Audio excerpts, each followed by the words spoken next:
all be converging on one nugget of an idea that we're still trying to find. Unification is where it's at. Unification is what we're trying to accomplish. The whole aim of fundamental physics is to see more and more of the world's phenomena in terms of fewer and fewer and simpler principles.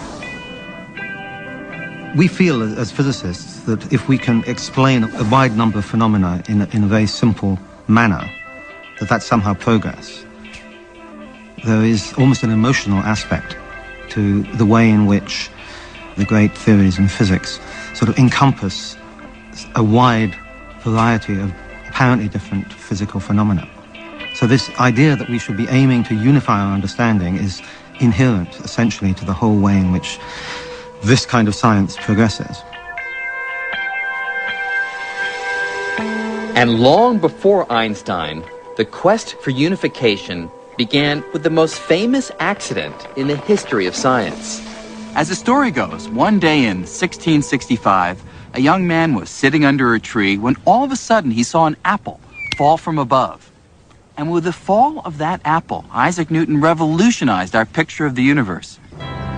In an audacious proposal for his time, Newton proclaimed that the force pulling apples to the ground and the force keeping the moon in orbit around the Earth were actually one and the same. In one fell swoop, Newton unified the heavens and the Earth in a single theory he called gravity. The unification of the celestial with the terrestrial, that the same laws that govern the planets in their motions govern the tides and the falling of fruit here on Earth. It was a fantastic unification of our picture of nature. Gravity was the first force to be understood scientifically, though 3 more would eventually follow. And although Newton discovered his law of gravity more than 300 years ago, his equations describing this force make such accurate predictions that we still make use of them today. In fact, scientists needed nothing more than Newton's equations to plot the course of a rocket that landed men on the moon. 11, this is Houston. Yet, there was a problem. While his laws described the strength of gravity with great accuracy, Newton was harboring an embarrassing secret. He had no idea how gravity actually works.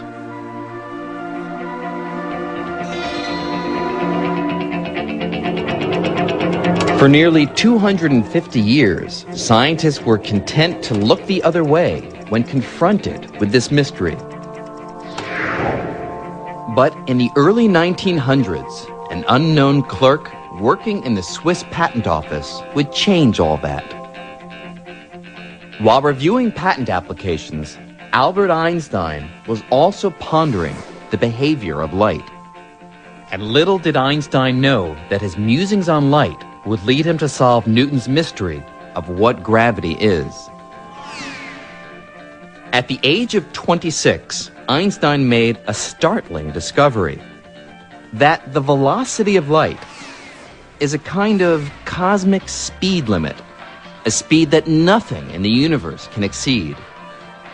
But no sooner had the young Einstein published this idea than he found himself squaring off with the father of gravity. The trouble was, the idea that nothing can go faster than the speed of light flew in the face of Newton's picture of gravity. To understand this conflict, we have to run a few experiments. And to begin with, Let's create a cosmic catastrophe. Imagine that all of a sudden, and without any warning, the sun vaporizes and completely disappears. now let's replay that catastrophe and see what effect it would have on the planets according to Newton. Newton's theory predicts that with the destruction of the sun, the planets would immediately fly out of their orbits, careening off into space.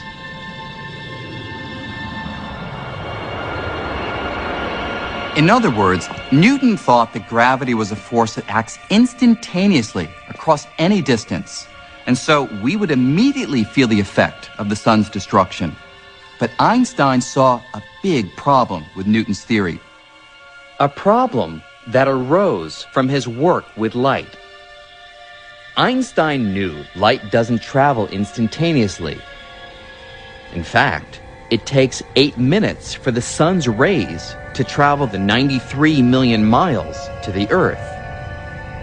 And since he had shown that nothing, not even gravity, can travel faster than light, how could the Earth be released from orbit before the darkness resulting from the sun's disappearance reached our eyes?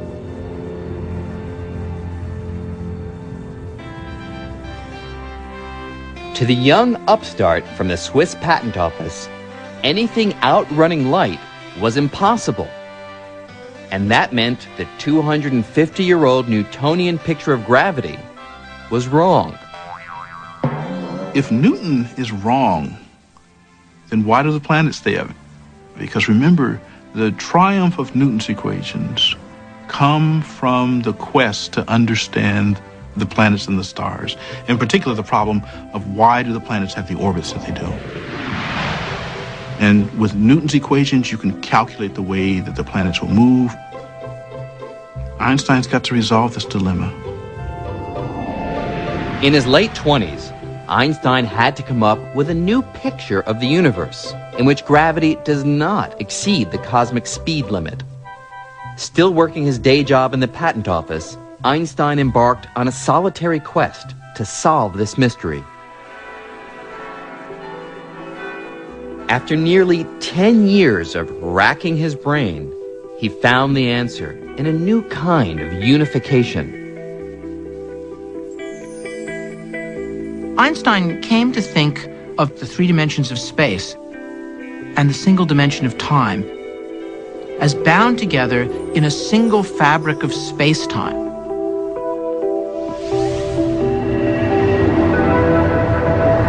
It was his hope that by understanding the geometry of this 4-dimensional fabric of space-time, that he could simply talk about things moving along surfaces in this space-time fabric.